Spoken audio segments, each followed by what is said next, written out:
Bonjour à toutes et à tous et bienvenue dans cette séquence spéciale de cheminement enregistrée en live et en public. Cher public, n'hésitez pas à poser vos questions si vous en avez. On l'a baptisé « Et si c'était plus qu'une aventure ?» Aujourd'hui, on va raconter une histoire qui commence avec quelques étudiants, un laboratoire, une association de patients et qui finit par faire bouger les lignes de la prévention des cancers de la peau chez les jeunes. L'objectif, c'est de comprendre comment, de part et d'autre, mes invités ont co-construit des initiatives, ce que la voix des patients et des jeunes a réellement changé dans vos voix et en quoi cette collaboration entre France, Asso, Cancer, Peau et Pierre et les laboratoires Pierre Fabre est en train de devenir bien plus qu'un simple projet de com'. Pascal Benaxas, Céline de Carpigny, Catherine Bessac, merci d'être avec nous et bienvenue dans Cheminement. Pascal Benaxas, vous êtes la présidente de l'association France Asso Cancer et Peau, une structure nationale reconnue d'intérêt général qui rassemble patients, aidants et bénévoles touchés par les cancers de la peau, mélanome comme carcinome. Vous êtes patiente et vous portez une parole engagée sur la prévention, le dépistage précoce et l'accompagnement des patients à travers des campagnes de sensibilisation comme Mai Violet et de nombreuses actions menées sur tout le territoire. Bonjour. Bonjour. Quelle tirade. Je n'ai plus de souffle. Céline de Carpigny, vous êtes chef de projet expérience patient au sein du groupe Pierre Fabre. Vous pilotez des projets qui visent à intégrer concrètement la voix des patients dans la conception des parcours de soins, des services et des solutions innovantes développées par le laboratoire, notamment en oncologie. Bonjour. Bonjour Marguerite. Et Catherine Bessac, vous êtes docteur en pharmacie et responsable expérience patient chez Pierre Fabre Group. Vous avez pour mission de structurer et de déployer la stratégie Patient Advocacy pour la partie dermocosmétique, le fait d'impliquer les patients dans les projets de groupe en intégrant l'expérience et les attentes des patients dans des programmes de recherche, les essais, les outils d'éducation thérapeutique et les projets d'innovation, en particulier là, en dermato-oncologie et photoprotection. Bienvenue. Merci, bonjour. Alors, comme je le disais, on va revenir ensemble sur 3 projets, mais une aventure commune qui va du programme Student Voices avec la Toulouse Business School à la création de Myson Experience, de la campagne T'as pas capté, vous avez toujours des noms de campagnes très marrants, et un jeu de cette famille, tous pensés pour mieux sensibiliser les jeunes aux risques liés au soleil. Alors Pascal, on va commencer par vous. Vous avez travaillé avec des étudiants dans le cadre du programme Student Voices et plus récemment avec la Toulouse Business School. Très concrètement, qu'est-ce que le fait de co-créer avec eux a changé dans vos actions de prévention et de communication ? Est-ce que vous pouvez nous donner 1 ou 2 exemples très précis de choses que vous avez fait différemment après avoir échangé avec eux ? Alors c'était primordial, c'est vrai que si on reprend le b.a.-ba de la communication, si on veut s'adresser aux jeunes, quoi de mieux que de s'approcher de la cible qui nous intéresse, d'avoir leur code, leur phrasé, leur tournure de phrase, leur hashtag. On note aujourd'hui que déjà sur le plan population générale, c'est une prévention qui a du mal à impacter parce qu'on est sur une notion de plaisir. Et on doit faire réagir rapidement les jeunes parce qu'en fait, il y a une explosion du nombre de mélanomes et de cancers cutanés chez les jeunes. C'est la première cause de décès aujourd'hui des 20-40 ans, première cause de cancer des 18-30 ans. Donc, il fallait changer absolument la façon de communiquer. Donc, on s'est rapproché d'eux et je remercie justement les laboratoires Pierre Fabre de nous avoir permis de travailler donc, sur 2 ans avec ces 2 types d'écoles que sont IARTSUP, ISEG et TBS, donc sur Toulouse. Et ce qui était hyper important pour nous, on a eu des flashs incroyables, c'est de voir qu'on passait à côté de plein de choses sur la façon de communiquer, par exemple, je vous donner une anecdote, beaucoup de jeunes nous disaient, quand on est avec les parents, avec la pression quelquefois des parents qui vont dire mais de la crème, mais ceci, mais cela, il me dit bon, on finit par le faire parce que les parents sont là. En revanche, quand on est avec les copains, jamais on va mettre une crème parce que pour nous, la crème, ça fait mémère, ça fait daronne.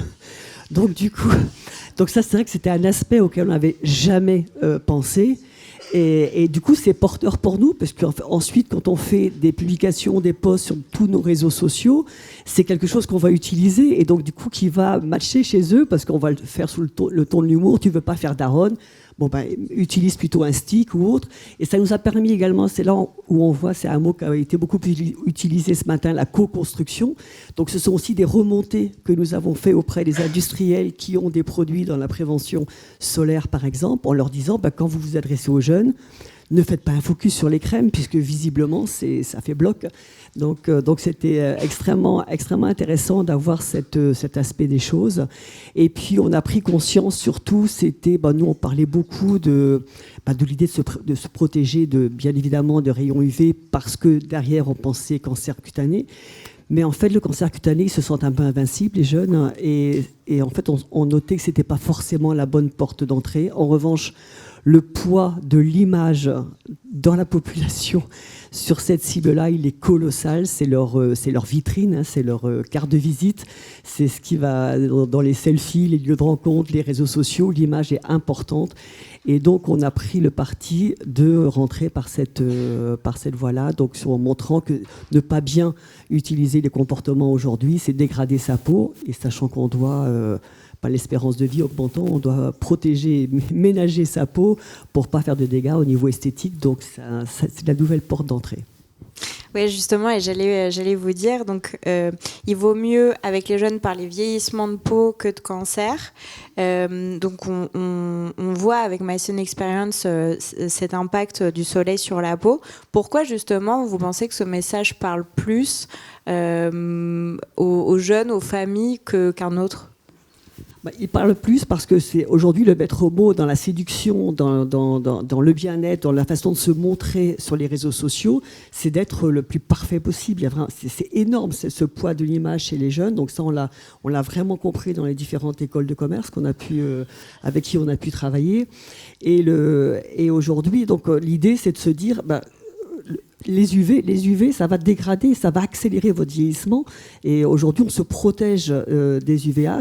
Vous allez avoir une apparition des rides 10 ans plus tôt. Vous allez casser vos fibres, vous allez abîmer le teint de votre peau. Et on sait qu'ils sont très focus en fait sur ces aspects-là. Et donc, ça nous a permis de changer complètement notre façon d'aborder en fait cette prévention.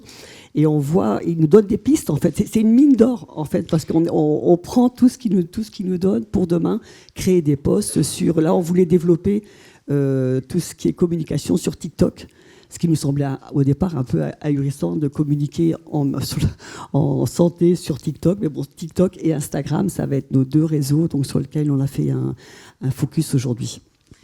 Et je serais curieuse de savoir, Céline, Catherine, pourquoi, selon vous, ces arguments ils passent crème? C'était le hashtag proposé par les jeunes, hein, ça passe crème. Oui, ils ont été hyper astucieux. Ça passe crème, t'as pas capté, toujours pas capté. En fait, c'est leur langage, c'est leur besoin, c'est leur langage, tout simplement. C'est-à-dire que faire des campagnes sur une cible, c'est une chose, mais faire les campagnes et construire avec la cible, ça n'a rien à voir. On le verra peut-être, mais elle a multiplié par 10 le nombre de vues, en fait, en travaillant directement avec la cible. Donc, c'est fondamental. Il fallait adapter le message. Mais complètement. Et comme disait Pascal, quand on est plus jeune, on se sent invincible. Donc, parler cancer, c'est un peu hors sujet.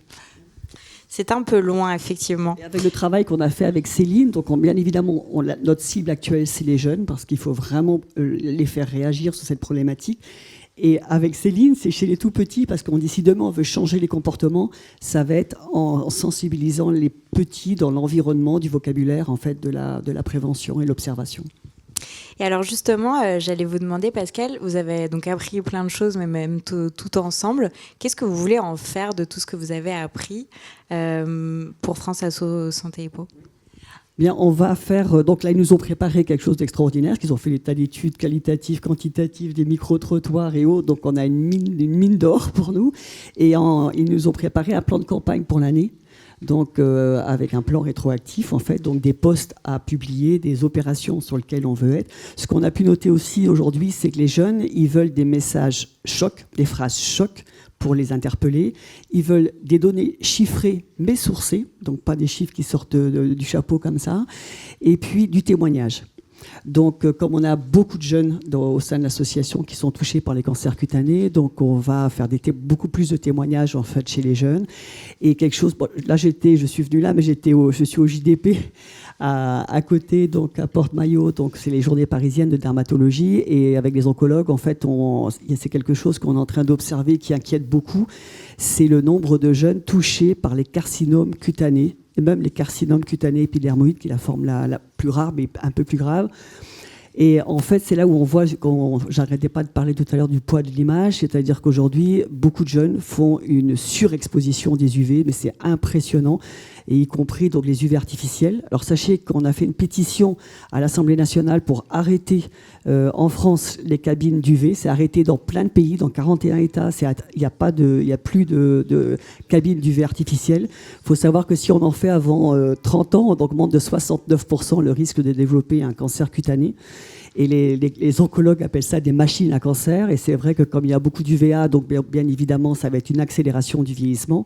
Et ce qu'on essaye de montrer dans les échanges avec les jeunes, c'est le côté paradoxal.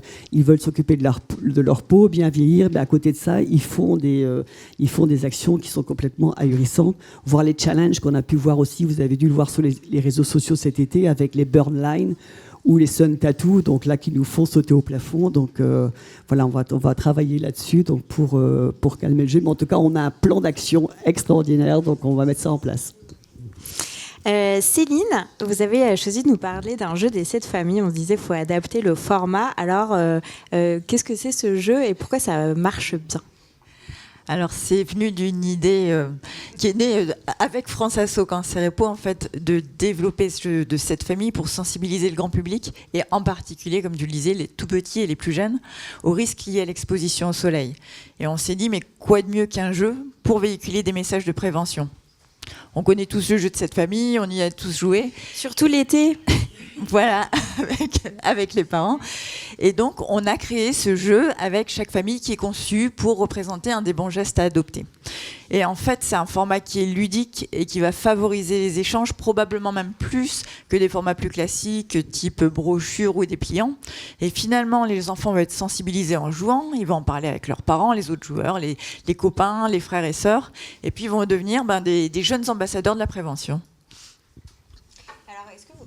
Est-ce que vous pouvez nous expliquer rapidement comment vous avez co-créé le jeu justement avec des ateliers ? Donc voilà, co-créé avec France Asso Cancer et Peau et en particulier avec Élise, qui est membre active de l'association et que je remercie au passage. On est travaillé en atelier collaboratif et de façon itérative. Donc chaque carte, chaque famille a été conçue et améliorée à chaque itération. Et en fait, dès le début du développement du jeu, on a eu des échanges qui étaient extrêmement constructifs, justement pour ajuster les contenus, que ce soit sur la forme, sur le fond, et pour s'assurer qu'à la fin, ça réponde aux attentes des utilisateurs. Et en fait, la voix des patients, elle a été primordiale pour qu'on trouve les bons mots, qu'on ait des messages justes, clairs, et puis qu'ils soient compréhensibles par tout le monde. Et puis après, pour les illustrations, il s'agissait que tout le monde s'y retrouve, donc quel que soit l'âge, le phototype, ou même les activités exercées, puisqu'on a une famille en fait qui représente les métiers à haut risque d'exposition au soleil. Et là, on s'est vraiment basé sur l'expérience de l'association, parce que vous les côtoyez au quotidien, les travailleurs dans ces métiers. Et ce qu'on a voulu, c'est avoir des métiers, des activités représentatives sur nos cartes. Il y a même la famille où ils apprennent à s'observer, donc à faire l'auto-examen. Ah, oui. Et nous, on a eu l'occasion de faire tester les jeux de cartes au sein de l'association, donc dans différents univers. Et c'est assez formidable parce qu'en fait, aujourd'hui, quand on implique les enfants dans ce vocabulaire, dans cet environnement de protection, aujourd'hui, ils sont capables, chez les petits qui ont eu l'occasion de jouer à ces jeux-là, de dire chez le parent, la grande sœur, le grand frère, mais t'as vu, mais tiens, en fait, tu as ce qui a marqué là, en fait. Et de faire réagir, en fait, toute la famille. Donc, c'est très porteur. J'ai ramené quelques jeux, s'il y en a qui veulent regarder.